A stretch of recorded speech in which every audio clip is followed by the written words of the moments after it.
On va parler d'un thème qui on va parler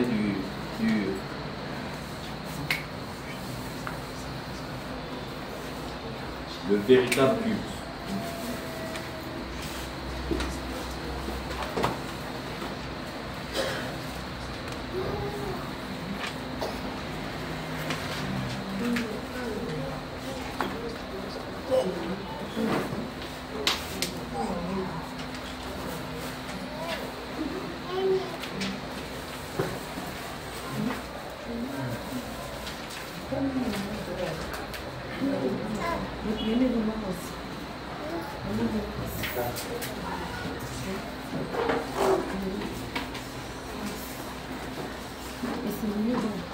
Le véritable culte.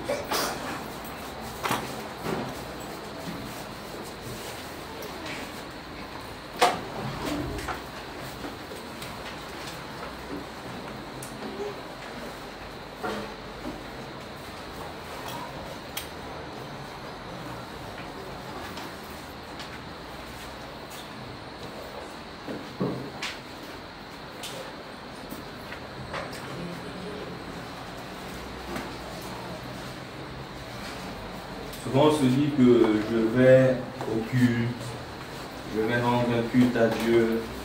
Souvent on se pose la question, c'est quoi le véritable culte? C'est quoi exactement aller en assemblée?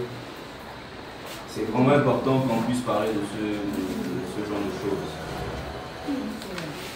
Amen. Hein? Et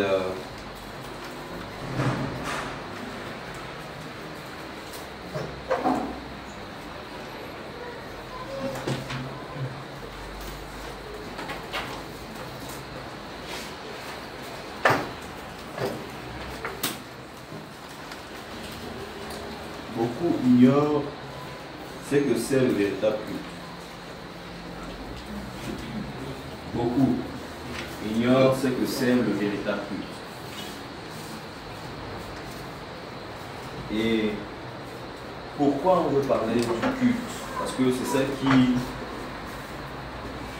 fait en sorte que nous sommes ici, d'accord, ce soir. C'est parce que nous sommes venus rendre un culte à Dieu. Alors, comment est-ce qu'il faut rendre un culte parfait à Dieu? Amen, hein? C'est-à-dire que lorsqu'on se retrouve pour prier, pour chercher Dieu, pour adorer, c'est dans un but, d'accord, c'est pour que le nom de Jésus soit glorifié. Est-ce qu'on voit un peu? Alors, qu'est-ce qui se passe? Dieu, ou encore la Bible, d'accord, nous parle du véritable culte. Amen. Alors, nous sommes dans le livre de Philippiens.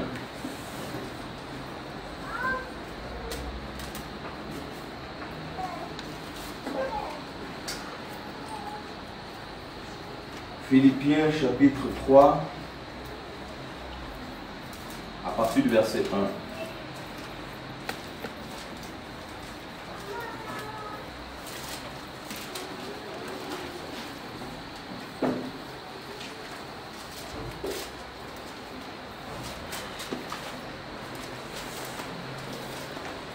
Philippiens chapitre 3 à partir du verset 1, si quelqu'un l'a page, je peux lire.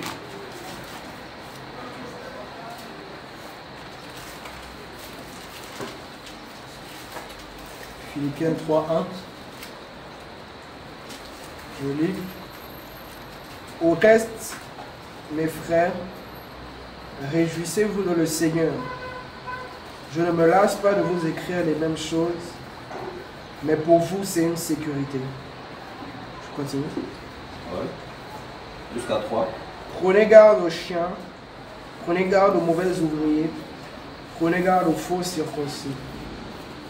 Car c'est nous qui sommes les circoncis, nous qui rendons à Dieu notre culte en esprit et qui nous glorifions en Jésus-Christ et qui n'avons pas de confiance en la chair.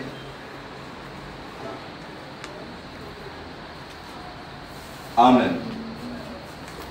Alors, je vais refaire la lecture. La Bible dit ceci. Philippiens chapitre 3 à partir du verset 1. Au reste, mes frères, réjouissez-vous dans le Seigneur. Je ne me lasse point de vous écrire les mêmes choses. Et pour vous, cela est salutaire. Verset 2. Prenez garde aux chiens, prenez garde aux mauvais ouvriers, prenez garde aux faux circoncis. Car les circoncis, c'est nous qui rendons à Dieu notre culte par l'Esprit de Dieu, qui nous glorifions en Jésus-Christ et qui ne mettons point notre confiance en la chair. Amen. Alors, ici, d'accord, dans ce passage, on nous parle du culte par l'Esprit. Est-ce qu'on voit un peu? L'Esprit là-bas est écrit comment? En grand E. Grand E? Majuscule. D'accord. Donc on voit un culte conduit par L'Esprit de Dieu. par l'Esprit de Dieu, par le Saint-Esprit. D'accord? Et plus bas, on dit, nous ne mettons pas notre confiance dans la chair. D'accord? S'il y a un culte par l'Esprit, c'est qu'il y a aussi un culte par la chair. Est-ce qu'on voit un peu? Donc je veux nous enseigner ces choses pour que lorsqu'on arrive à rendre un culte à Dieu, qu'on ne rentre pas dans la chair. Est-ce que vous voyez un peu? Il peut y arriver qu'on est là, on commence à adorer, on commence à prier, etc. On s'attend à Dieu. Mais au finish, on manque le but. On finit par rentrer dans la chair.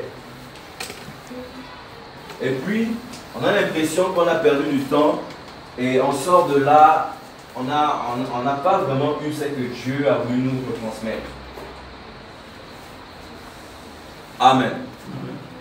Alors, le culte, le mot culte, d'accord, en grec nous parle tout simplement de latreia. D'accord? Latreia. Latreia qui, ça s'appelle L-A-T-R-E-I-A.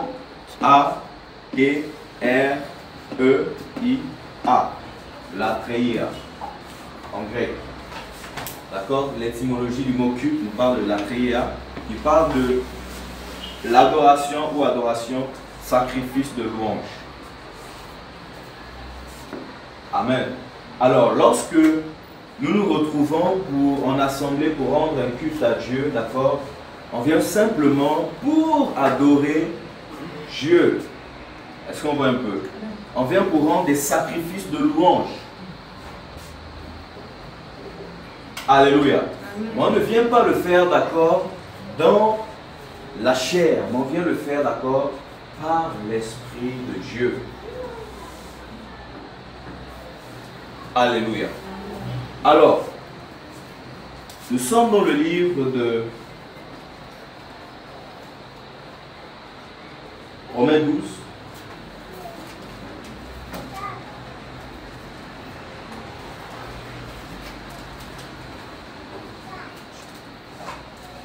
Romains 12, à partir du verset 1. Celui qui a la page, il va faire la lecture. Romains 12, à partir du verset 1. Romains chapitre 12, verset 1. 1 à 2. Romains chapitre 12 à partir du verset 1. Je vous écris donc, mes frères, par les compassions de Dieu, à offrir vos corps en sacrifice vivant, saint, agréable à Dieu, ce qui est votre culte raisonnable. Et ne vous conformez pas au siècle présent, mais soyez transformés par le renouvellement de votre entendement, afin que vous éprouviez quelle est la volonté de Dieu, ce qui est bon, agréable et parfait. Amen.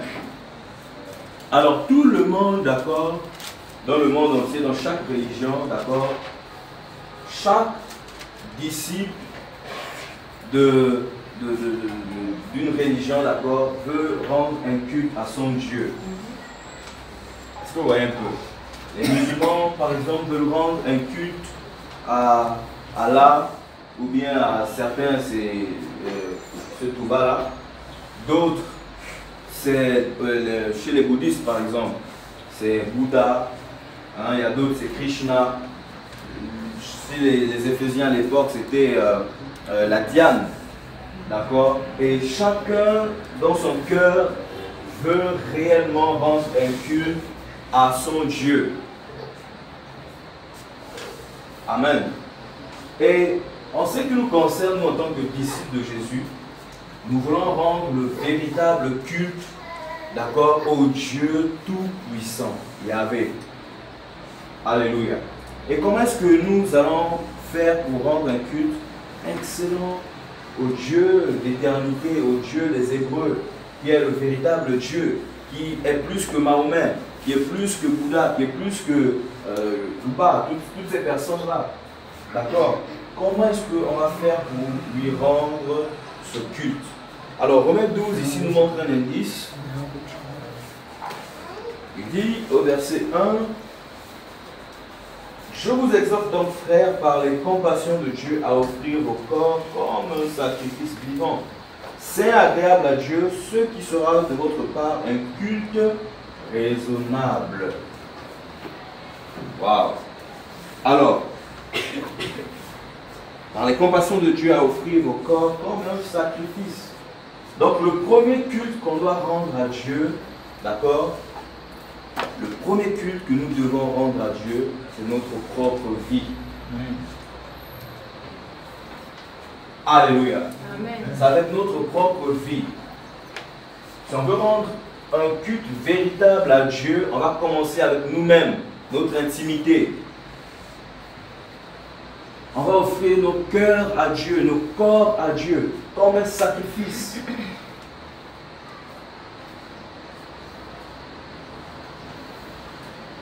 Avant d'aller se retrouver en assemblée avec les frères pour dire Jésus, Jésus, Jésus, Jésus, Jésus, alors, qu'est-ce qui doit se passer? Toi-même d'abord chez toi, d'accord, tu dois commencer à offrir ton corps à Dieu, à offrir ton temps à Dieu, à offrir ton cœur à Dieu. Alléluia. Alors,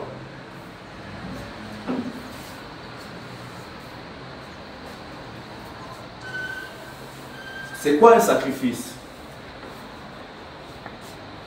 Ou c'est quoi offrir un sacrifice?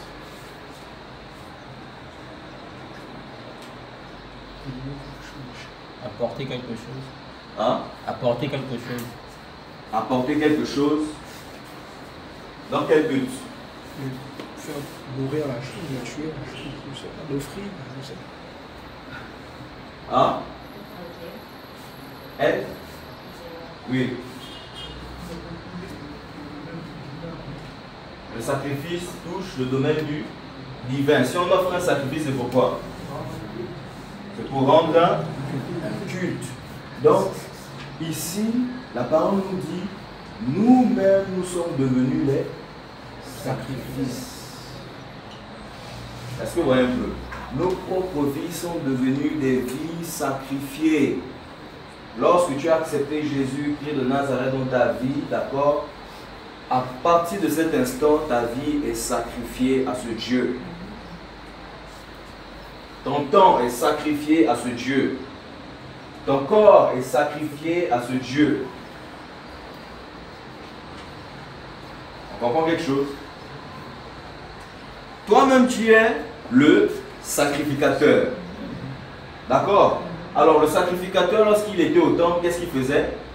Il offrait des sacrifices, d'accord, à Dieu pour son péché et pour le péché du peuple. Mais aujourd'hui, la Bible nous dit, d'accord, à cause de la mort et de la résurrection de Christ, d'accord, nous sommes maintenant des sacrificateurs. Et en tant que sacrificateur, on devrait offrir des sacrifices à Dieu. Des sacrifices vivants.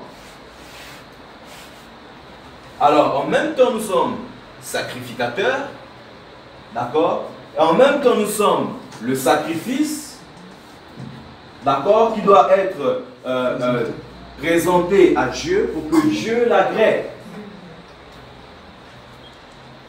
Alléluia.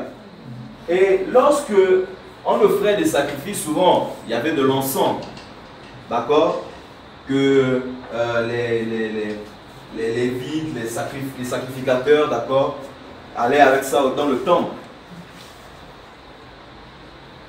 Est-ce qu'on me suit? Alléluia. Il y a un parfum qui monte vers Dieu. Et quel parfum qui monte? Est-ce que c'est un parfum de bonne odeur pour que Dieu agrée le sacrifice? Ou est-ce que c'est un parfum de mauvaise odeur afin que Dieu rejette le sacrifice? Alléluia. Amen. Alors, Dieu ici plutôt, la parole ici nous présente un fait bien précis. Quelque chose de bien précis. La Bible dit: je vous exhorte donc, frères, par les compassions de Dieu, à offrir vos corps. Ah, le corps là, on l'offre à Dieu. Est-ce qu'on comprend? Ou bien vous voulez savoir de quelle manière? Comment est-ce qu'on offre ce corps à Dieu? Hein? Ok. Alors, comme un sacrifice vivant, comment? Saint, agréable à Dieu, ce qui sera de votre part un culte raisonnable.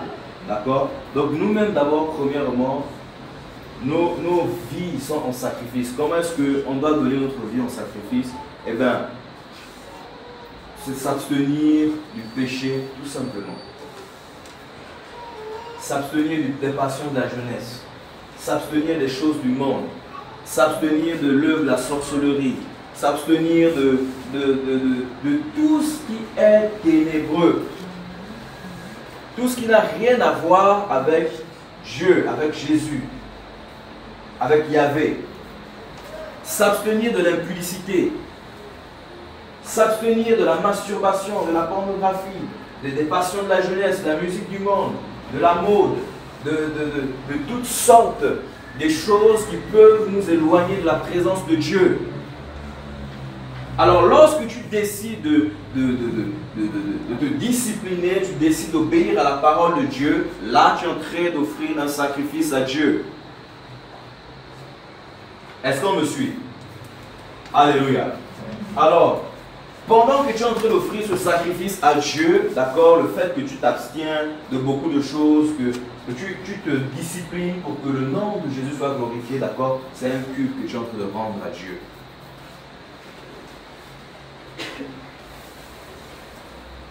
Alléluia. La bête qu'on offrait, d'accord, à Yahweh, est-ce que c'était une bête malade? Hein? Est-ce que c'était une bête chétive? C'était une bête, hein? Bon, on était en bonne santé. Est-ce qu'on voit un peu? C'est-à-dire que dans le sacrifice, on doit donner le meilleur de nous-mêmes à Dieu. On doit offrir notre temps à Dieu. On doit offrir nos cœurs à Dieu. On doit offrir notre argent à Dieu. On doit offrir notre tout à Dieu. Nos biens, nos sensations, tout ce qui fait de nous ce que nous sommes, on doit l'offrir à Dieu. Alléluia. Est-ce qu'on me suit? Je sens que ça passe quand même. Ok. Alors, avant d'arriver ici et commencer à dire Jésus, Jésus soit élevé, Jésus soit glorifié, Jésus soit magnifié, Jésus, Jésus, Jésus, Jésus, c'est d'abord chez toi. Le véritable culte se passe d'abord chez toi, entre Dieu et toi. Comment est-ce que tu vis dans le secret? Dieu est là, il voit. Avant que tu ne viennes te réunir avec les autres pour dire Jésus, Jésus, Jésus, d'accord? Ta propre vie d'abord. Comment est-ce que tu vis?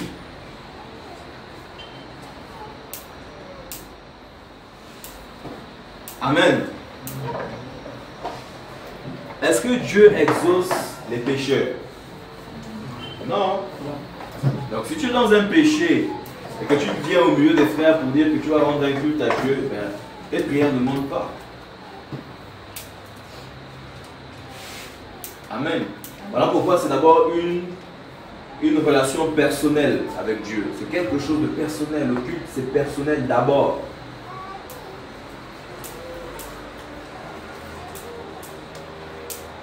Amen. Et alors, on offre nos corps pour que le nom de Jésus soit élevé, pour offrir nos vies en sacrifice, d'accord? On va prendre un autre passage dans le livre de Hébreux 12.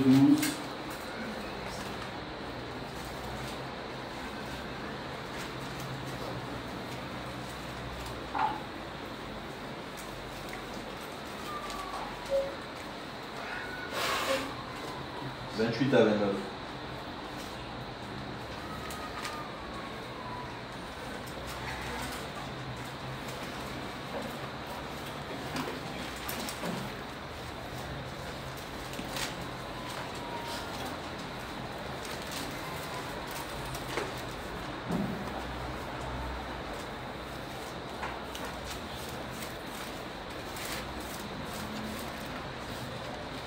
Quelqu'un peut lire?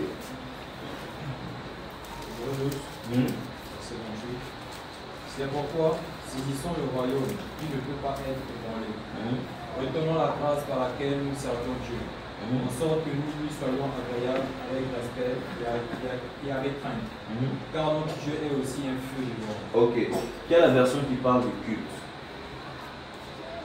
Ok, tu peux lire chez toi. C'est pourquoi, en second un royaume inébranlable, montrons notre reconnaissance en rendant à Dieu un culte qui lui soit agréable, avec pudeur et avec crainte, car notre Dieu est aussi un feu de gloire. Ok. D'accord? Donc tous les cultes qu'on veut offrir à Dieu, on doit s'arranger à ce que ça soit agréable à Dieu. Alléluia. Et lorsqu'on a terminé de façon personnelle ou lorsqu'on entretient notre vie, notre relation avec Dieu de façon personnelle et que nous sommes déjà en train de lui rendre un culte, lorsque chacun de nous en vient se réunir, lorsque la Bible nous parle dans 1 Corinthiens 14, verset 26, la Bible dit que faire donc frère, d'accord, lorsque vous assemblez, les uns ou les autres ont-ils un cantique, on peut le lire, hein? 1 Corinthiens 14, 26.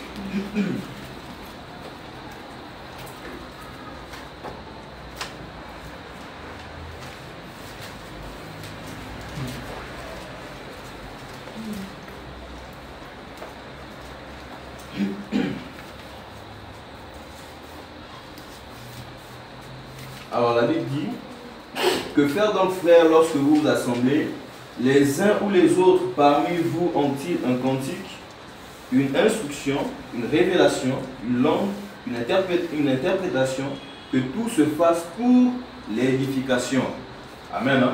Alors, lorsque de façon personnelle on rend culte à Dieu, qu'on vient maintenant en réunion ou en assemblée, d'accord, aussi dans le même objectif de rendre un culte à Dieu, d'accord, est-ce que c'est les uns et les autres qui sont assemblés, d'accord, parmi vous ont-ils un cantique?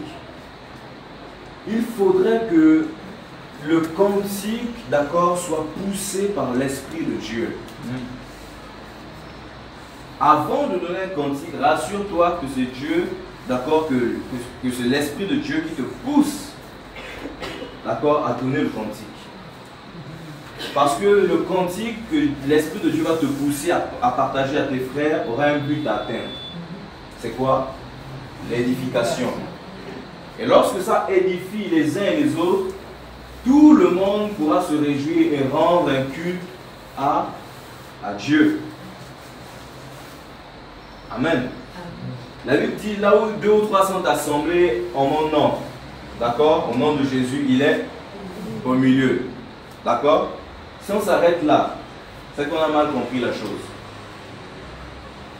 Je m'explique. Est-ce que c'est 2 ou 3 qui sont dans le péché? Hein? La Bible ne dit pas ça.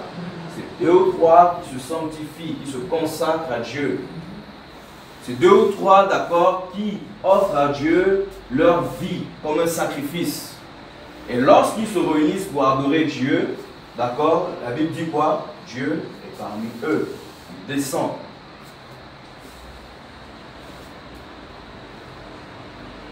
Est-ce que ça vous intéresse? Oui. Ok. Alors,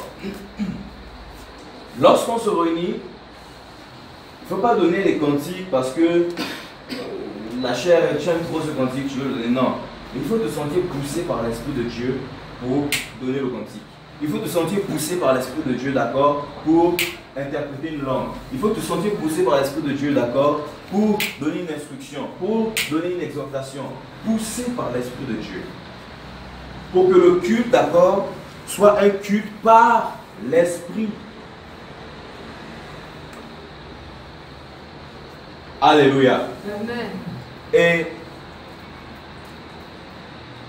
aujourd'hui, beaucoup de personnes refusent, d'accord, de vivre le culte par l'Esprit de Dieu. Vivre des réunions par l'Esprit de Dieu. Lorsque chacun offre sa vie en sacrifice à Dieu, je vous assure, lorsque vous vous assemblez comme ça, il y aura un boom. Lorsque vous allez venir pour pouvoir prier ensemble, méditer ou adorer, il y aura comme un feu qui va, ce sera terrible. Dieu sera pressé de descendre, Dieu sera pressé de parler, Dieu sera pressé d'ouvrir les yeux aux uns aux autres pour voir des visions. Dieu sera pressé, d'accord, pour montrer le péché qu'il y a au milieu de vous. La crainte de Dieu. Dieu sera pressé de détecter ceux-là, d'accord, qui sont dans un esprit qui n'est pas disposé à Dieu, esprit de sorcellerie. Dieu montre, hein.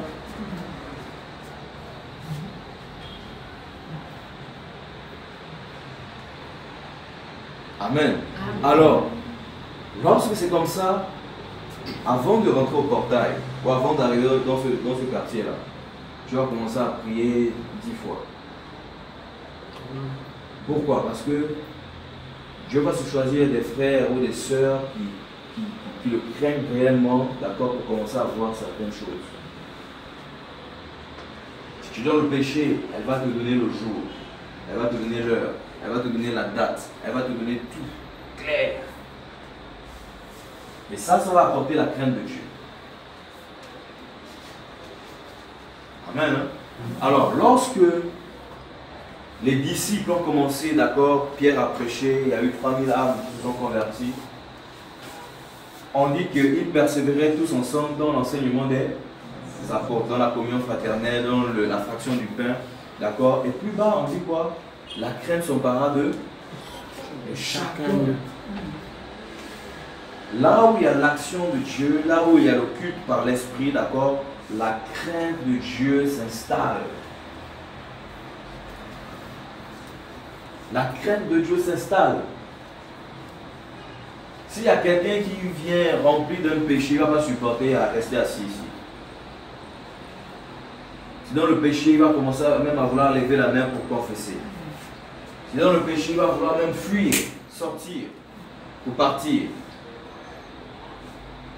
S'il y a des gens qui marchent avec des fils autour, etc., qui passent cette porte, d'accord, ils peuvent même rester coincés, ils peuvent même tomber. Commencer à convulser, les démons vont sortir. Pourquoi? Parce que il y a des hommes et des femmes qui se consacrent ici, qui offrent le véritable culte à Yahweh. Amen. Amen. Alors, le culte que Dieu attend, d'accord, nous sommes dans Jean 4, on va lire quelque chose là-bas.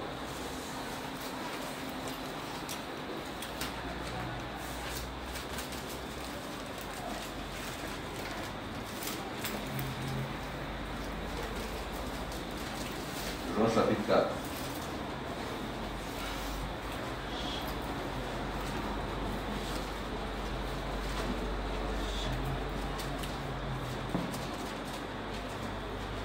Quelqu'un va lire à partir du verset 21. Chapitre 4, verset 21. Je lui dis, femme, prends-moi. L'heure vient où je ne sera mis sur cette montagne, qui à Jérusalem pour vous adorer le Père. Vous adorez ce que vous ne connaissez pas. Nous adorons ce que nous connaissons, car le salut est de Dieu. Mais l'heure vient et elle est déjà venue où les véritables adorateurs adoreront le Père en esprit et en vérité. Car ce sont là les adorateurs que le Père demande. Ok. Quels sont les adorateurs que le Père demande? Ceux-là qui adorent en esprit et en vérité. Esprit là-bas écrit comment? Hein? Petit E. Donc le petit E là parle de quel esprit? L'esprit de l'homme. D'accord? On a une communion avec Dieu au travers de notre esprit humain. Notre esprit, d'accord, est dans la sanctification. D'accord? Facilement, on aura cette connexion avec Dieu. Si notre esprit est affecté par le péché, d'accord, la connexion est coupée. Est-ce qu'on voit un peu? C'est la raison pour laquelle, d'accord, on doit offrir nos vies en sacrifice pour que notre esprit soit pur, pour que notre corps soit pur, pour que notre âme soit pure. Et facilement on aura la connexion avec Dieu.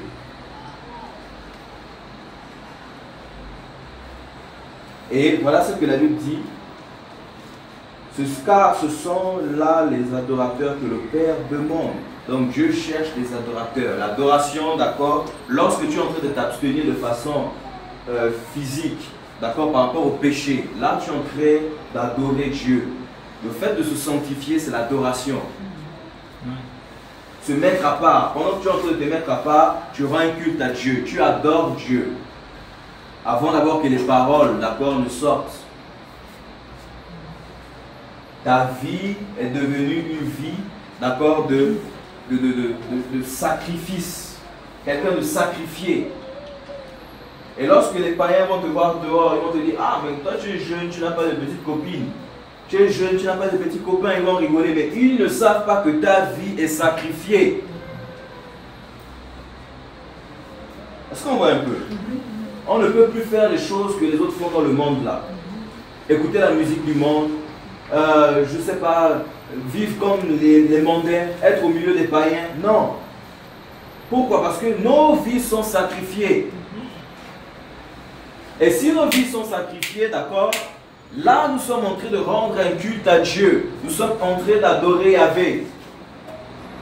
Avant de venir dire Jésus, Jésus, Jésus, ou avant de dire que j'ai reçu, je veux partager quelque chose, mais on partage en étant dans la sainteté, on partage un cantique, une révélation en étant dans la présence de Dieu. Parce que les autres, d'accord, veulent recevoir quelque chose qui vient, d'accord, de la part de Dieu.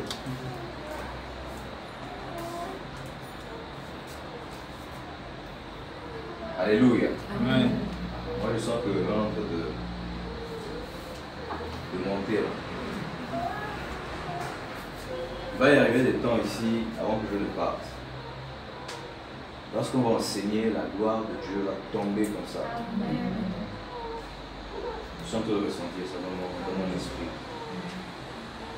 Dieu est pressé à déverser sa gloire. C'est pourquoi il faut être attentif. Hein? Lorsque on donne notre temps à Dieu, c'est le temps de Dieu. Et lorsque c'est le temps de Dieu, fais tout pour ne pas dormir. Parce qu'il y aura aussi le temps où tu vas manger, ce sera le temps de la nourriture. Il y aura le temps où tu vas dormir, ce sera le temps du sommeil. Il y aura le temps où tu seras avec tes soeurs en train de discuter, ce sera votre temps de détente. Et là, c'est le temps de Dieu, il faut lui accorder ce temps. Il faut être vraiment disposé et puis suivre ce qui se passe. Et ça concerne notre vie, notre relation avec Dieu, notre salut.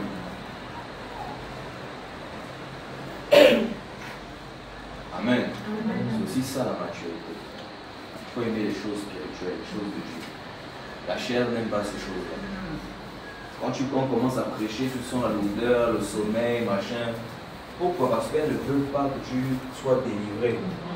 Satan aussi ne veut pas, elle souffle les vents de lourdeur.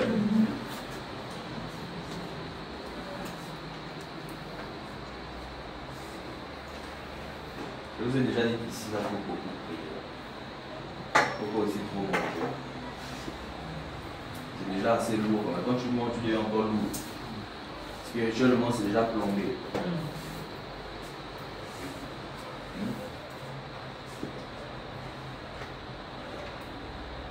Amen. Alors, le culte véritable. Qu'est-ce qui se passe s'il y a un culte, d'accord, par l'Esprit de Dieu?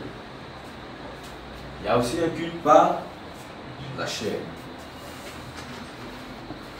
D'accord? Et comment est-ce que le culte par la chair se passe? Ça vous intéresse? Alors,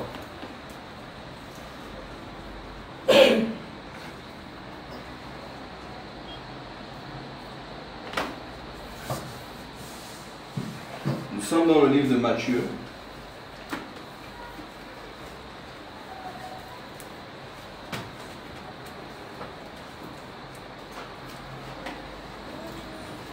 Matthieu.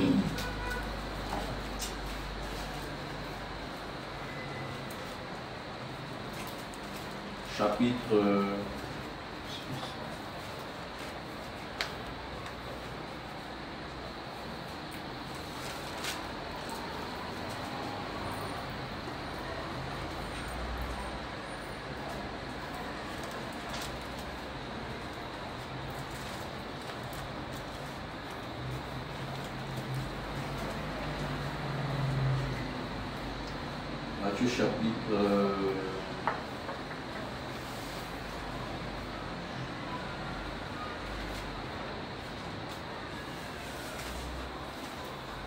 Si on peut m'aider, la Bible parle de...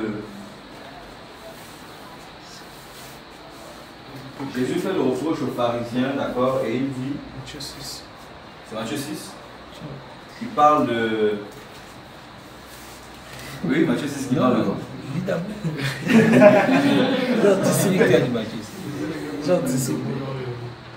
Ok. Qui prie de manière hypocrite et tout non. ça. En fait, ça dit que vous abolissez, vous changez la parole de Dieu au profit de vos traditions. D'accord?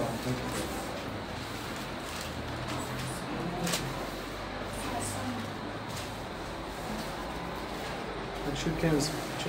Matthieu 15, hein? Ok, d'accord, merci. Matthieu 15, 6. Matthieu 15, à partir du verset 1.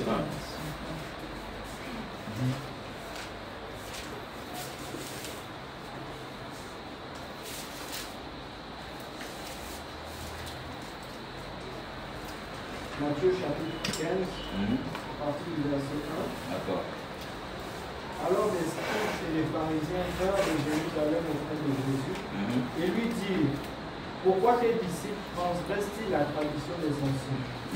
Car ils ne se lavent pas les mains quand ils prennent leur repas.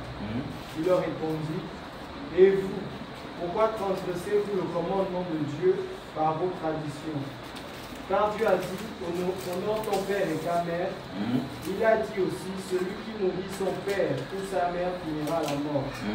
Mais vous dites: celui qui dira à son père ou à sa mère, tout ce dont j'aurais pu t'assister est une offrande à Dieu, n'est pas coupable, quoiqu'il n'honore pas son père ou sa mère.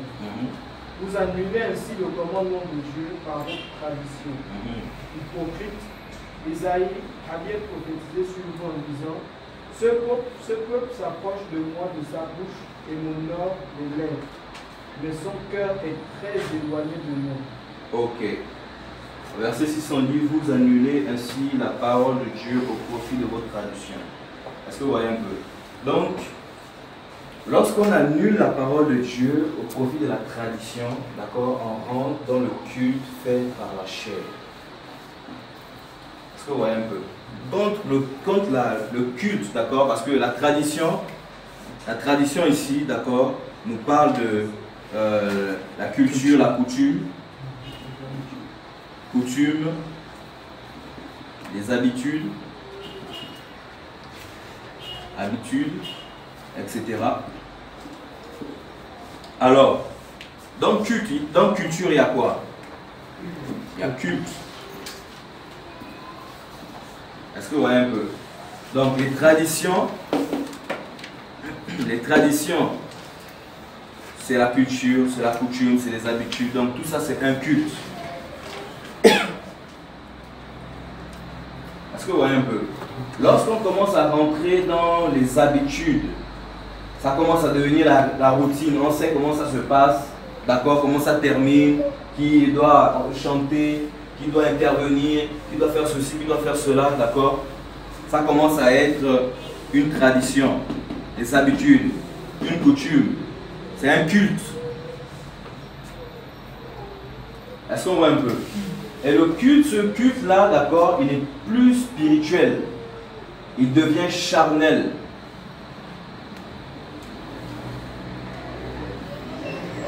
Vous savez que le culte commence à 9h30. Alors, à 9h30, ceux qui commencent à lancer la réunion, c'est les chants. Ça chante, ça chante, ça chante, ça chante, ça chante, ça chante, jusqu'à au moins 11h. Alors, le modérateur arrive et le modérateur, d'accord, commence à par exemple dire, bon, prions pour nos cœurs parce que nous sommes des pauvres pécheurs. Est-ce que vous voyez un peu? Et parfois même tu ne te retrouves pas dans un péché, tu es obligé de prier. Parce que le modérateur a dit, tellement la salle est chauffée, il va appeler ensuite, d'accord, le pasteur, ou encore en griffe, comme ils disent, l'homme de Dieu. Est-ce que vous voyez un peu? Et on connaît comment ça commence, comment ça termine, et à la fin, on connaît tout ça. Le culte est préparé d'avance. Est-ce que vous voyez un peu? Le culte est préparé d'avance. Parfois même on le met sur une feuille. On sait qu'il va intervenir. Non, Jacques va intervenir à telle heure. Non, Mathieu va intervenir à telle heure. Non, mais etc. etc. Et chaque jour ou chaque dimanche, d'accord, c'est la même chose. Donc encore on tombe dans les habitudes, dans la tradition, d'accord. Et c'est un culte, d'accord, qui est retransmis par la chair.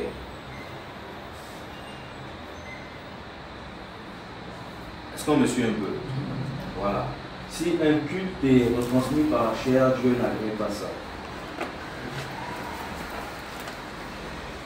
Amen.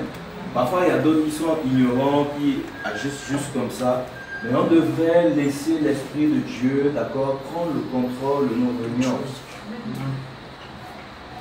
Nous guider, nous montrer quoi faire. Amen. Alors,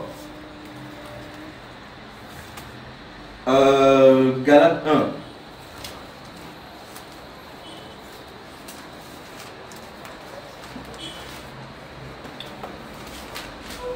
Vous allez voir que les scribes et les pharisiens étaient des personnes éloquentes. Ils connaissaient la Torah, qui enseignaient, tout ça là, mais leur vie, d'accord, ils étaient hypocrites. Ils étaient faux. Ils enseignaient les choses qu'ils ne vivaient pas. Ils étaient attachés aux traditions. Est-ce que vous voyez un peu? C'est la raison pour laquelle Hébreu nous dit que la loi était charnelle. C'était des ordonnances humaines. Et beaucoup d'entre eux étaient faux.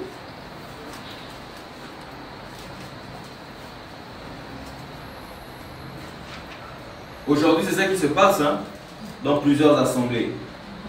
Tu dis que tu chantes pour Dieu, mais tu vis dans le péché.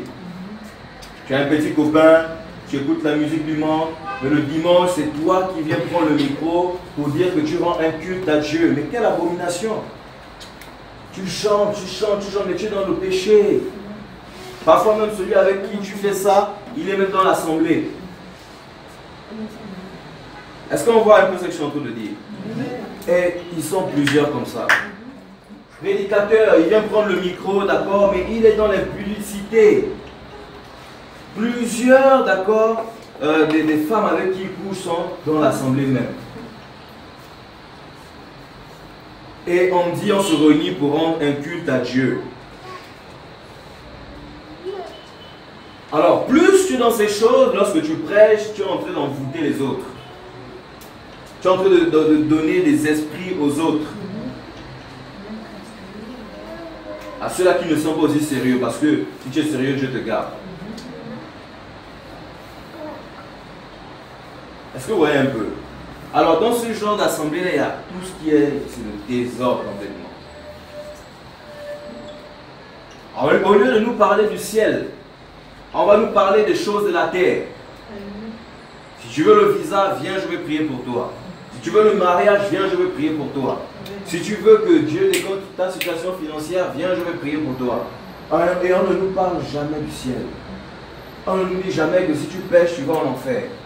On ne nous dit jamais que si tu meurs dans cet état, dans le péché, tu iras en enfer. On ne nous parle pas de la sanctification, des choses qui nous attachent au ciel, à Dieu. Voilà comment est-ce que les gens sont en train d'offrir un culte, d'accord, à Dieu dans la chair. Et Dieu ne les connaît pas. Pour la plupart. Et ça nous rappelle Matthieu 7. N'avons-nous pas fait ceci en ton nom? N'avons-nous pas chassé des démons en ton nom? Fait des miracles en ton nom? Jésus va dire, retirez-vous de moi, vous qui commettez l'iniquité. Je ne vous ai jamais connu. Et pourtant, ils étaient d'accord en train de faire le service. Donc c'est pour dire que ce n'est pas d'abord le service qui compte. Pour le véritable culte, ce n'est pas d'abord le service, mais c'est d'abord sa propre vie. Alléluia. Et dès que sa propre vie rend un culte à Dieu, d'accord, et bien maintenant on peut rentrer dans le service.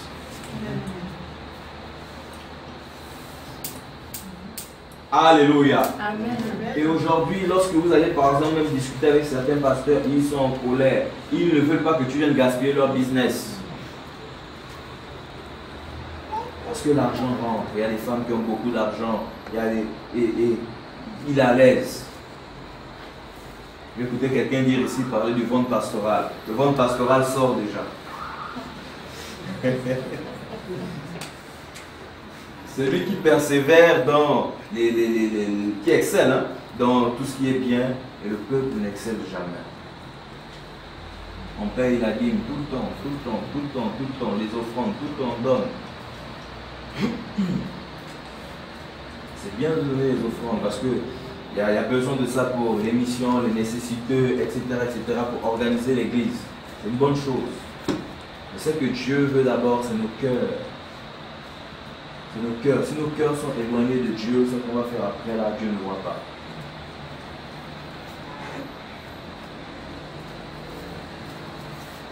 Amen. Le culte par la chair. Parce que la sœur a donné un cantique, moi aussi je veux donner mon cantique. Pourquoi c'est elle qui prophétise aujourd'hui? Moi aussi je dois prophétiser. Pourquoi c'est elle que le pasteur regarde toujours? Moi aussi il faut que le pasteur me regarde aussi un peu. Pasteur, Daddy. Pourquoi?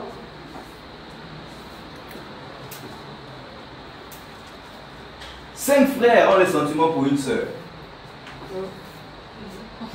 Et ils ne se parlent plus dans l'assemblée, ils sont là parce qu'ils savent que tel a les sentiments pour tel. Ils ne se parlent plus. Embouteillage.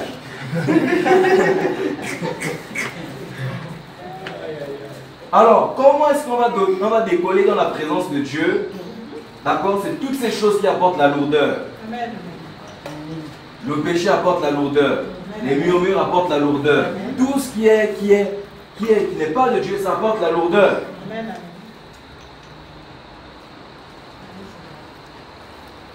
Et lorsqu'on veut décoller, d'accord, lorsqu'on veut adorer Dieu, on a du mal, on a l'impression qu'on nous retient. Toi ça va, mais les autres te retiennent pour décoller. Et quand c'est comme ça, souvent on rame dans la prière avant de sentir que l'atmosphère soit dégagée. Ce n'est pas le problème de Dieu. Dis ça à ton voisin, ce n'est pas le problème de Dieu. C'est notre problème. C'est nous le problème.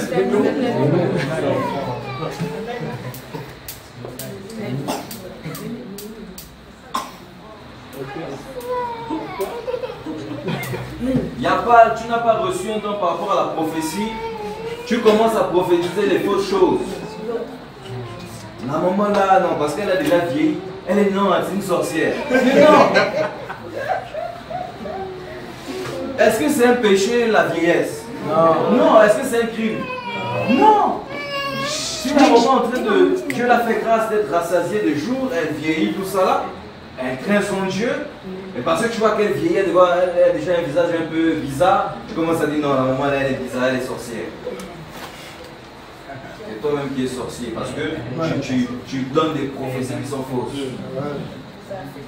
Ça affecte l'église. Ça fait même diviser même. Et souvent ce sont les moments qui encouragent le... Oui.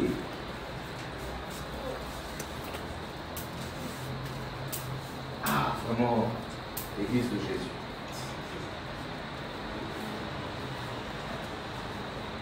Les querelles, les critiques. J'ai vu la soeur là, tu as vu ce qu'elle a porté aujourd'hui. Elle aussi, elle aime trop les perruques, elle aussi, elle aime trop le tissage.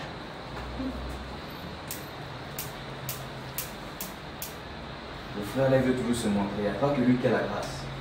Moi aussi, j'ai la grâce. Chacun cherche maintenant à démontrer la grâce. Il est écrit, oui, il est aussi écrit, oui, il est aussi écrit, oui, il est aussi écrit. La compétition. Quand c'est comme ça, on passe à côté de ce que Dieu veut faire en ce jour.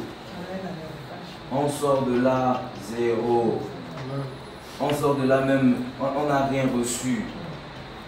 Tu rentres malade, tu repars malade. Lorsqu'il y a le vrai culte, il y a la présence de Dieu. Lorsqu'il y a le vrai culte, tu rentres malade, tu sors guéri. Lorsqu'il y a le vrai culte, Dieu parle réellement à ses serviteurs. Les cantiques sont orientés par l'Esprit de Dieu. Lorsqu'il y a le vrai culte, si quelqu'un a une maladie, ça part au nom de Jésus. Lorsqu'il y a le vrai culte, si quelqu'un est possédé, la présence de Dieu vient faire fuir les ténèbres. Et lorsqu'on n'est pas dans un vrai culte, on est dans les coutumes, on est dans beaucoup de choses. Eh bien, l'église s'enfonce. Satan vient, il s'assoit bien même. La sorcellerie commence à rentrer. Beaucoup de choses rentrent. C'est là où on voit le péché. Les frères et sœurs couchent ensemble. Pour n'importe quoi. On vole l'argent du peuple de Dieu. Et Dieu regarde, il a mal. Tellement tu as été dans les sentiments. Dieu te montre que tu se passes dans cette assemblée. Il te dit, sors, je vais là, je reste aussi. Quand il va frapper, d'accord, il va vouloir te frapper avec. Vous savez ce qui s'est passé avec Lot? Ah, le jugement était tombé, devait tomber, le décret était déjà arrêté. Par quoi Sodome et Gomorrhe. Et Dieu, avant de frapper, il a fait quoi? Il l'a enlevé. Le juste. Amen. Est-ce que vous voyez un peu? Amen. Mais la femme de Lot a refusé de sortir. Est-ce que vous voyez un peu? Voilà, elle était sortie physiquement, mais dans son cœur, elle n'était pas sortie. Elle était encore là-bas. Alors, lorsqu'elle s'est retournée, statue de sel. Elle a été frappée comme les autres. Parce que Dieu te parle par rapport à quelque chose, une situation, et bien, il faut t'écarter. Amen. Si tu vois que un groupe de frères qui sont des blagues, des blagueurs, sont tout le temps là, ils font, c'est pas mauvais de rigoler, tout ça, mais si ça ne glorifie pas toujours le nom du Seigneur, on commence à prendre du recul. Interpelle, si tu ne comprends pas, prendre du recul. Donc, salut avant tout. Alléluia. Les systèmes, c'est ça les coutumes, c'est ça la culture, c'est ça les traditions, les habitudes, les systèmes, les hommes. Où est-ce qu'on a vu dans la Bible que ceux qui enseignent la parole doivent avoir des trônes? Où est-ce que Paul avait eu quel trône? Pierre a eu quel trône? Hein? On se croit comme si on était déjà arrivé au ciel. C'est au ciel qu'on aura des trônes. Mais pendant qu'on est sur la terre, quel trône on va avoir? Tradition, coutume, la vaine gloire.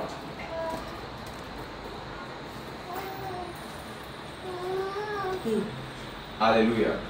C'est la raison pour laquelle l'œuvre de Dieu, ce n'est pas un jeu. Lorsque Dieu nous confie son œuvre, c'est une charge. Alors, lorsque c'est une charge, d'accord, il faut rester dans la présence de Dieu pour qu'il y ait tout le temps le culte par l'Esprit de Dieu. Amen. Est-ce qu'on voit un peu? On doit veiller à ce que Dieu a prévu pour nous ce jour, on puisse l'avoir. Alléluia. Est-ce qu'on a compris quelque chose? Qui a une question à poser?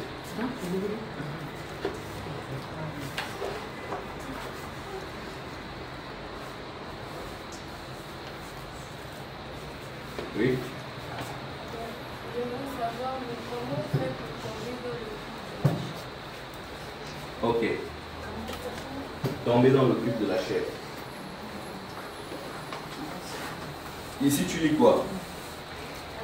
Les habitudes. Ça peut même être de façon personnelle, parce qu'on a dit que le culte d'abord se passe d'abord chez nous.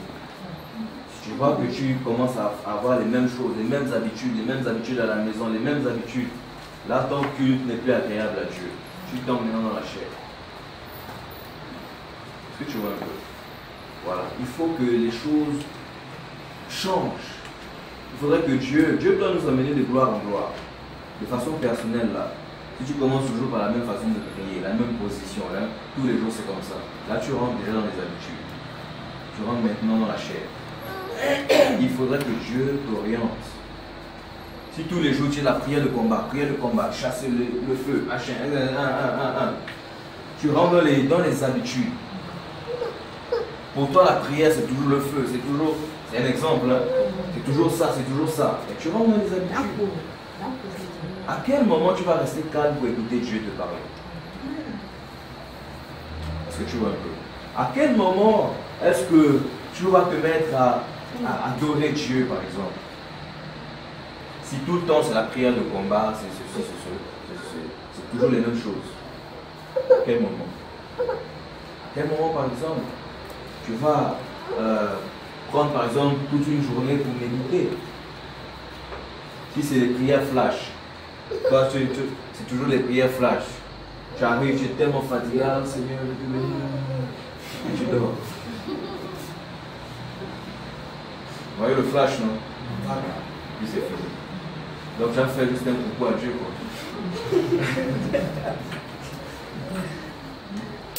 Donc si tout le temps c'est des prières flash, tu tombes dans les habitudes. Et là, ton culte, d'accord, devient charnel. Si on marche, d'accord, dans la chair, l'habitude de ne pas écouter la musique du monde, écouter un peu de musique du monde, un peu Dieu, là je rentre dans la chair. Un peu de petits copains, un peu Dieu, là tu rentres dans la chair. Un peu le monde, un peu Dieu, là tu rentres dans la chair. Est-ce que vous voyez un peu? Je comprends quand même. Une question. Lorsqu'on parle des habitudes, est-ce que par exemple le fait de dire que tous les vendredis, à partir de telle heure, est-ce qu'on est dans les habitudes en fait? C'est pour pouvoir mettre un équilibre, quoi. Ok. À partir du moment où tu commences à dire vendredi à 23h, je vais commencer à prier. Au début, ce n'est pas mauvais. Mais si tu fais un an toujours vendredi, à 23h, tu commences à prier, là tu commences à rentrer dans les habitudes. Parce que qui te dit que Dieu veut forcément être là vendredi à 23h avec toi? Ça peut être à 24h, ça peut être à 6h que Dieu veut te parler. Est-ce que vous voyez un peu? Mais si toi dans ta tête tu es figé à 23h, d'accord, Dieu t'attend à 6h, là maintenant tu rentres dans la chair. Tu n'es plus dans je vais dire ça comment? Tu n'es plus dans l'esprit. Est-ce que vous voyez un peu? Alors, pour être dans l'esprit, il faut être tout le temps à l'écoute de Dieu. Seigneur, pour un temps, ça m'a fait peut-être 2 semaines, 1 mois, ça m'a fait peut-être 2 mois, j'étais là le vendredi. Et Seigneur, mais je ne veux pas tomber dans les habitudes. Tu m'attends où? Bon, Seigneur, réveille-moi, je ne sais pas. Si je me réveille dans la nuit, c'est que tu veux que je prie. Alors, paf, il te réveille à 3h. Il n'est plus 23h. Il est 3h du matin, tu te mets à prier. Le lendemain, 6h, tac, ah, Seigneur, c'est 6 heures que tu veux que je prie. Ok. Quand tu arrives 19 heures, tu rentres peut-être des cours, tout ça, tu sens dans ton esprit que Dieu te dit va prier. Et là, il faut obéir. Si tu n'obéis pas, tu pêches. Est-ce que vous voyez un peu? Le péché, c'est sortir de la volonté de Dieu. Tu n'es plus dans la volonté de Dieu, tu pêches, tu rentres dans la chair, dans les traditions, dans les habitudes. C'est la raison pour laquelle certains, d'accord, certains aînés ont compris, lorsque c'est toujours les mêmes choses, ils veulent changer. Pour ne pas rentrer dans les habitudes, pour ne pas rentrer dans la chair. Est-ce qu'on comprend un peu? Oui. Est-ce qu'il existe une différence entre le culte et l'adoration? Non. Parce que le culte tire son origine de l'adoration. Amen. Oui. On parle de tradition de Dieu et de tradition de ça. Quelle est la différence? La tradition, lorsqu'on parle plus de tradition, parce que Dieu n'est pas traditionnel. D'accord? Lorsqu'on parle de tradition, c'est plus lié aux hommes. Voilà. C'est plus lié aux hommes. C'est les hommes qui aiment voilà, la culture, les coutumes, les habitudes. Non. Dieu, chaque jour, il nous révèle une nouvelle facette de lui. Vous savez ce qui se passe dans le livre d'Apocalypse, chapitre 5? Les 24 vieillards devant le trône de Dieu font quoi? Ils enlèvent leur couronne et ils disent Saint, Saint, Saint et l'Éternel des armées. Vous savez ce qu'ils voient? Tous les jours, une nouvelle facette de Dieu. Quand il baisse la tête, il lève la tête, waouh, sois béni. Il lève la tête, waouh. Il lève la tête, waouh. Ils sont tout le temps dépassés. C'est comme ça que nous on doit être. Lorsqu'on vient, d'accord, rendre un culte à Dieu pendant une réunion, on doit être tous les jours surpris par Dieu. Dieu a encore fait ça aujourd'hui. Ah bon? Non, mais j'ai raté. Dieu a encore fait ça aujourd'hui. Ah bon? On doit être tout le temps comme ça. Il y a quelque chose que Dieu doit toujours apporter, d'accord? Il y a un plus. Mais c'est tout le temps, c'est la routine, la routine, la routine, la routine. Posez-vous une question. Soit il y a le péché, d'accord? Soit on est c'est ça aussi le péché. Parce que le péché, c'est sortir de la volonté de Dieu. Soit on n'écoute pas Dieu. On est hors la volonté de Dieu. Même si on n'est pas allé commettre l'impudicité ou je ne sais pas quoi. Mais une fois que Dieu voudrait que tu sois quelque part où tu n'es pas, tu es dans le péché. Oui. Tu as dit que nous devons aller prier quand par exemple on ressent le besoin d'aller prier. Mais est-ce que ce n'est pas un peu un piège de dire ça? Parce que je veux aller prier quand j'ai le besoin d'aller prier. Mais là, le jour où je n'ai pas le besoin, par exemple toute une journée, je n'ai pas le besoin d'aller prier, je ne vais pas aller prier.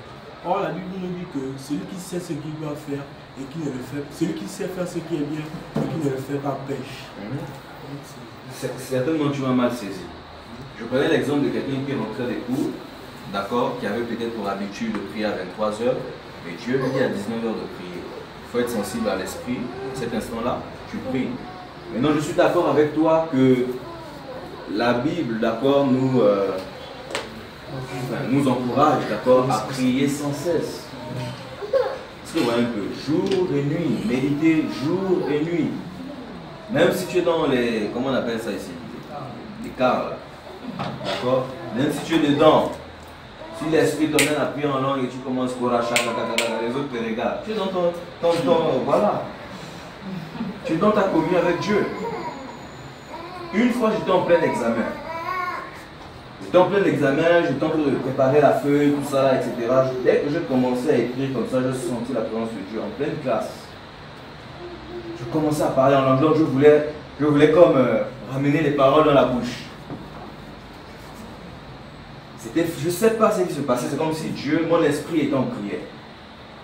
Vous savez, souvent Dieu voit des choses que nous on ne voit pas. Et je commençais à voir et écrire et puis, paf, seul comme ça c'est passé, ça ne m'était jamais arrivé. Je commençais à parler, c'était déjà en train de... Ah, mais qu'est-ce qui se passe? je me suis retenu et je me suis mis à prier. Je me suis questionné quoi. J'ai compris que le Seigneur quelque part est en train de, voilà, de vouloir me dire certainement de prier à cet instant. Parce que vous voyez un peu, il faut être tout le temps sensible à l'Esprit de Dieu. Dans ce cas, par exemple, tu prends où il faut prier quand les gens sont là, est-ce que ça a un rapport avec la parole qui dit, bon, je vais paraphraser, qui dit que quand le Seigneur dit en fait de ne pas prier pour un dernier pour la vie des autres? Non, c'est différent. En fait, là, c'est la motivation. Si la motivation de ton cœur est que les gens te voient, ce que tu vois, et lorsque tu pries, ta récompense c'est ça. Les gens t'ont vu, tu as eu ta récompense. Est-ce que tu vois un peu? Et donc, si ta récompense c'est Christ, c'est le secret. Est-ce que tu vois un peu? Si pendant que tu es dans le cas, en train ça tombe sur toi, tu sens que tu as envie de prier, tu pries, d'accord? C'est parce que tu as envie d'être en communion avec Dieu, pas parce que tu veux que les hommes te voient. Est-ce que vous voyez un peu? Tu peux être au petit coin. C'est chaud là-bas, mais l'esprit, tu sens que tu commences à prier. Est-ce que Dieu n'y est pas? Tu te laves, pendant que tu es en train de te laver, est-ce que Dieu n'y est pas? Ben si. Tu peux aller au champ, tu cultives les moments qui font le champ là. Pendant que tu es en train de cultiver, si l'Esprit de Dieu est en train de te saisir, tu es en train de vouloir te pousser à prier, mais tu pries pendant que tu fais tes chants, tu es en train de prier. Ce n'est pas seulement ici à... Ici on appelle ça comment? Comment? Cypress. Moi je pensais que c'était Liberté 6. Alors Cypress. On doit être tout le temps, d'accord, même si c'est dans un véhicule, même si c'est où, même si... On doit être tout le temps, d'accord, en connexion avec Dieu. Une question allant dans le sens de Jonas. Je voulais savoir, est-ce que le fait de se réunir chaque dimanche à la même heure traduit le fait que nous sommes dans les habitudes? Je dirais oui et non. Non, pourquoi? Parce que le programme peut permettre à tout le monde, d'accord, d'être... aujourd'hui, c'est chaque 18 heures. Ça permet à tout le monde d'abord de partir à l'école, etc. et de venir ici. Ce que je veux faire, ça ne veut pas dire que forcément on rentre dans les habitudes. Parce que c'est un programme qui a une courte durée, ou une certaine durée. Ce que tu vois un peu. Voilà, c'est comme... les dimanches, c'est quelle heure? 9 heures. Ok, 10 heures. Chaque dimanche, 10 heures, 10 heures, 10 heures, 10 heures, 10 heures. Mais il y a des dimanches aussi où Dieu ne veut pas que vous soyez là. Et les dimanches où Dieu veut que vous sortez, vous allez à la rencontre des autres qui sont dans plusieurs bâtiments là. Vous allez les distribuer, les flyers, les CD, tout ça. Il y a des dimanches par exemple où Dieu voudrait que, voilà, vous faites, je ne sais pas, ça peut de façon personnelle. Dieu peut te demander de rester à la maison, tu passes le culte avec lui là-bas. Maintenant, le fait d'avoir mis par exemple 10 heures, 10 heures, 10 heures, vous permettre aux gens, d'accord, d'être là présent à l'heure qui va convenir à certains de toi. Tu veux dire quelque chose? Une question. Tu disais tout à l'heure que la deux types de culte, lorsqu'on a eu une fois là-bas, par l'esprit et par la chair. Lorsqu'on a les technologies de culte, on a vu ça, on voit l'adoration, le sacrifice de louange. Et j'aimerais que si possible, tu puisses nous expliquer, ou moi m'expliquer ce qu'on entend par sacrifice de louange. D'accord. C'est quoi la louange?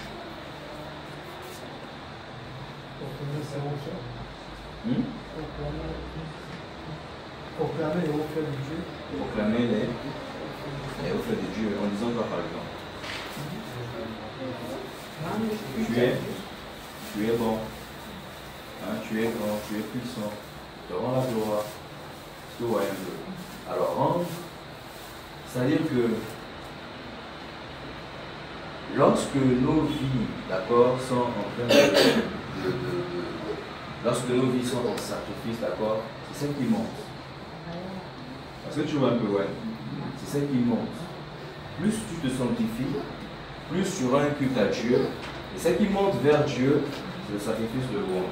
Est-ce que tu vois un peu? C'est ça qui est en train de monter. C'est ça qui est en train de dire à Dieu de façon spirituelle. Est-ce que tu vois un peu? Ta façon de vivre rend un culte à Dieu. Donc c'est ça qui monte de façon spirituelle. Mais de façon physique aussi, tu peux le faire. Dans la prière, ou pendant qu'on chante des cantiques, on peut le faire aussi. Mais on a d'abord parlé de ce qui est lié à notre propre vie. Et même lorsqu'on se rassemble, d'accord, pour rendre un culte à Dieu, c'est la même chose. Amen. Oui. Dans une observation, je voulais que lorsqu'il y a un vrai culte, tu connais des exemples, tu dis par exemple que ceux qui sont malades sont dans la maison. Parce qu'il faut dire que par exemple au sein d'une église locale, où il n'y a pas forcément déjà une manifestation bien spécifique par rapport à l'homme par exemple de guérison, tout en sachant qu'on ne va pas mettre dans un calibre en ce sens qu'il ne peut pas guérir. Est-ce que forcément on va dire que s'il y a on sait qu'il y a des maladies quand même assez pertinentes. Est-ce que par exemple au milieu des saints, je crois que la possibilité d'être dans l'assemblée, les gens sont ouverts avec le Seigneur. Est-ce que nous aussi, voilà, lorsqu'on s'est réunis, et on a vraiment été consacrés, voilà, quelqu'un qui a un pas critique dans cette église locale, est-ce qu'on va dire que c'est cette personne qui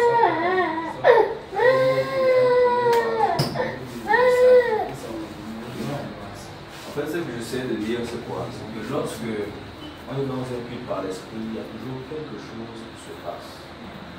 Peu importe ce que Dieu fait, d'accord, Dieu doit toujours faire quelque chose. Et puis on ne va pas ressortir de là les mêmes. Est-ce qu'on va le faire? On ne sortira pas de là les mêmes. On me comprend, hein? Donc Dieu, forcément, il y aura forcément quelque chose, je ne sais pas comment. Ça peut être une guérison, ça peut être une repentance, ça peut être... Mais il y aura forcément l'action de Dieu. Est-ce que vous voyez un peu? Même si là, il y a un escropier, l'escropier n'a pas marché, mais c'est peut-être quelqu'un d'autre que Dieu voulait visiter. Est-ce qu'on voit un peu? Voilà, c'est dans ce sens-là que j'étais en train de parler de ça.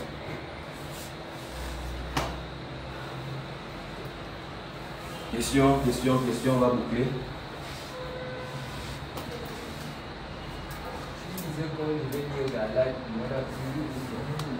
Ok, merci. Galates 1. Merci.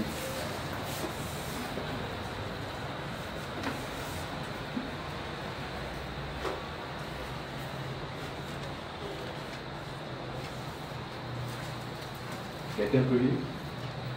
Merci. Partie verset 1. Galates chapitre 1, partie verset 1. Paul, apôtre, non de la part des hommes, ni par un homme, mais par Jésus-Christ et Dieu le Père, qui l'a ressuscité de mort, et tous les frères qui sont avec moi aux églises de la Galatie.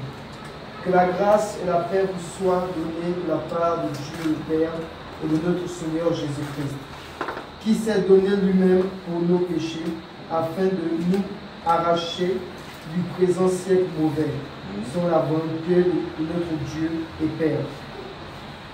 À qui soit la gloire au siècle des siècles. Amen.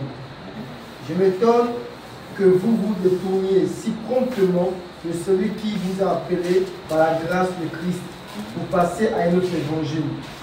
Non pas qu'il y ait un autre évangile, mais il y a des gens qui vous troublent et qui veulent renverser l'évangile de Christ. Mais quand nous-mêmes, quand un ange du ciel annoncerait un autre évangile que celui que nous vous avons prêché, qu'il soit anathème. Nous l'avons dit précédemment et je le répète à cette heure. Si quelqu'un vous annonce un autre évangile que celui que vous avez reçu, qu'il soit anathème. Et maintenant, est-ce la faveur des hommes que je désire ou celle de Dieu? Est-ce que je cherche à plaire aux hommes? Si je plaisais encore aux hommes, je ne serais pas serviteur de Christ.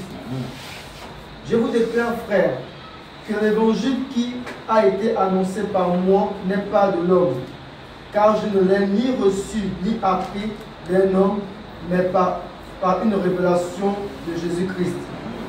Vous avez su, en effet, quelle était autrefois ma conduite dans le judaïsme, comment je persécutais à outrance et ravageais l'église de Dieu. Ok. C'était quoi le judaïsme? Les traditions des Juifs. Est-ce que vous voyez un peu? Donc, ceux qui sont dans un culte par la chair, d'accord, le plus souvent, ils sont poussés à attaquer ceux qui vivent le culte par l'Esprit de Dieu. C'est pareil de façon individuelle. Si de façon individuelle, ton culte est charnel chez toi, tu n'obéis pas à Dieu, lorsque tu viens au milieu des frères, tu vas commencer à attaquer ceux-là qui sont sérieux avec Dieu. Et ça crée le désordre, ça crée la zizanie et toutes ces choses. Amen. Hein? Voilà. Plus tard encore, si on est plus bas, tu peux lire verset 14, je vais t'arrêter là. Verset 14. Et comment j'étais plus avancé dans le judaïsme que beaucoup de ceux de mon âge et de ma nation, étant animés d'un zèle excessif pour les traditions de mes pères. Amen. Hein? Donc le judaïsme, c'était les traditions des hommes. Amen. Voilà. Donc il est sorti du culte par la chair pour aller dans le culte par l'esprit.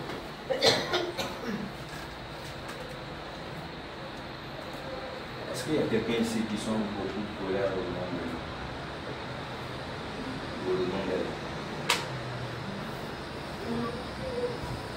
Parce que je veux parler, mais je me sens gêné, je sentais ça au nom de moi. Voilà. En fait, vous n'avez pas à maîtriser vraiment une situation. D'accord. Parce que je veux enseigner, je sens que je suis mal à l'aise, il y a quelque chose qui me dérange. Et on pourra se voir après moi pour discuter des plus ensemble.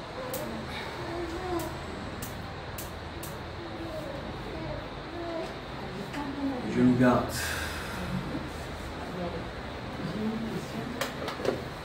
Souvent, il y a des gens qui disent on va au culte, mais on dit qu'on rend culte à Dieu.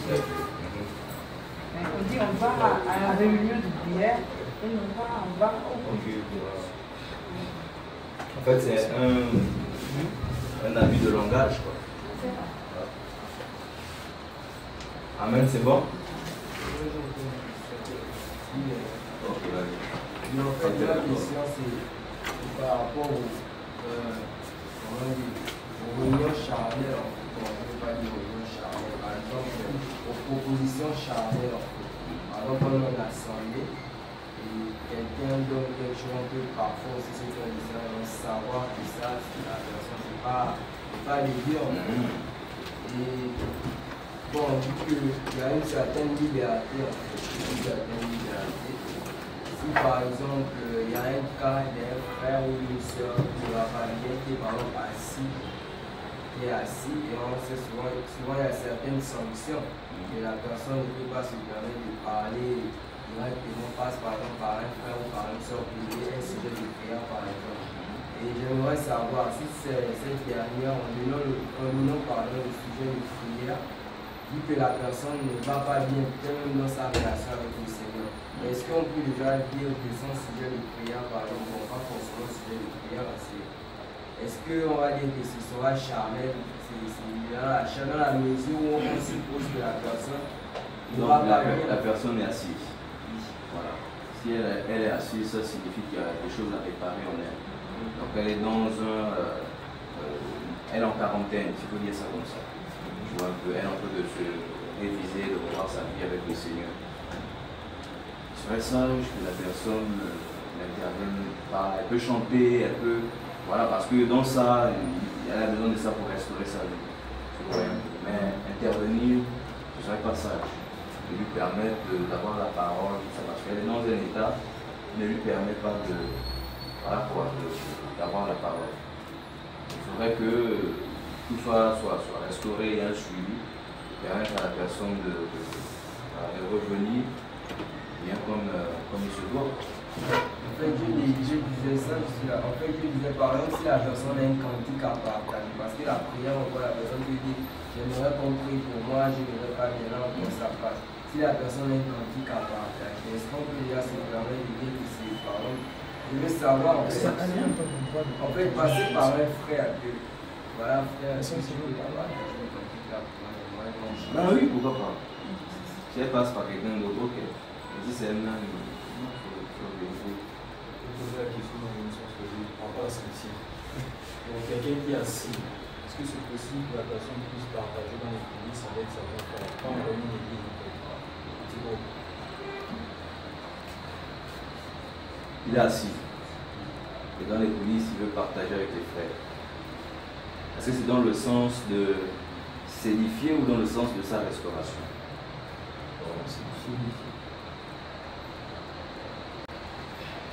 Est-ce que je suis un peu trop dur? Un peu trop dur? C'est clair. Tu es malade, on lui donne quelque chose que l'on a. Si tu ne vas pas bien, tu ne vas pas te réunir avec les autres pour... À la limite, tu viens écouter ce que les autres sont en train de partager, de faire du bien. Hein, pour le moment, tu t'abstiens de faire tout ce qui est... Cherche Dieu, passe tout le temps dans la prière. Demande aux frères de venir, je ne sais pas, t'encourager. Dans la prière, partager ensemble, lorsque quelqu'un est, par exemple, assis, il faudrait qu'il y ait des personnes qui l'accompagnent, qui font le suivi, qui essaient de voir comment est-ce que les choses évoluent. C'est important. Il est en observation, il est dans, s'il faut dire, la quarantaine. C'est important de le faire, pour l'encourager, etc. Mais pour le moment, tout le temps qu'il est en train d'être restauré, qu'il apprend des choses avec Dieu, machin, mais quand il sort de là, il peut se défouler. Pendant qu'il est dedans, ça te fait de faire certaines choses. Voilà. Mais non, je ne sais pas si ici vous dites partenaire de chambre ou poste, je ne sais pas comment vous dites ça. Il n'est pas aussi en prison. Vous voyez un peu. Voilà, donc si vous êtes dans la chambre et que vous voulez comprendre quelque chose qu'on peut partager, par contre, s'il veut comprendre, partagez. S'il faut déjà des qui tiennent des réunions dans les coulisses, en dehors d'ici, dehors, non. Est-ce que, par exemple, la personne peut le faire, c'est pas une personne qui veut partager ici, comme ensemble, oui. Oui, maintenant pas prendre le tableau et puis maintenant tout éclairer, vite fait, discuter, vous échanger.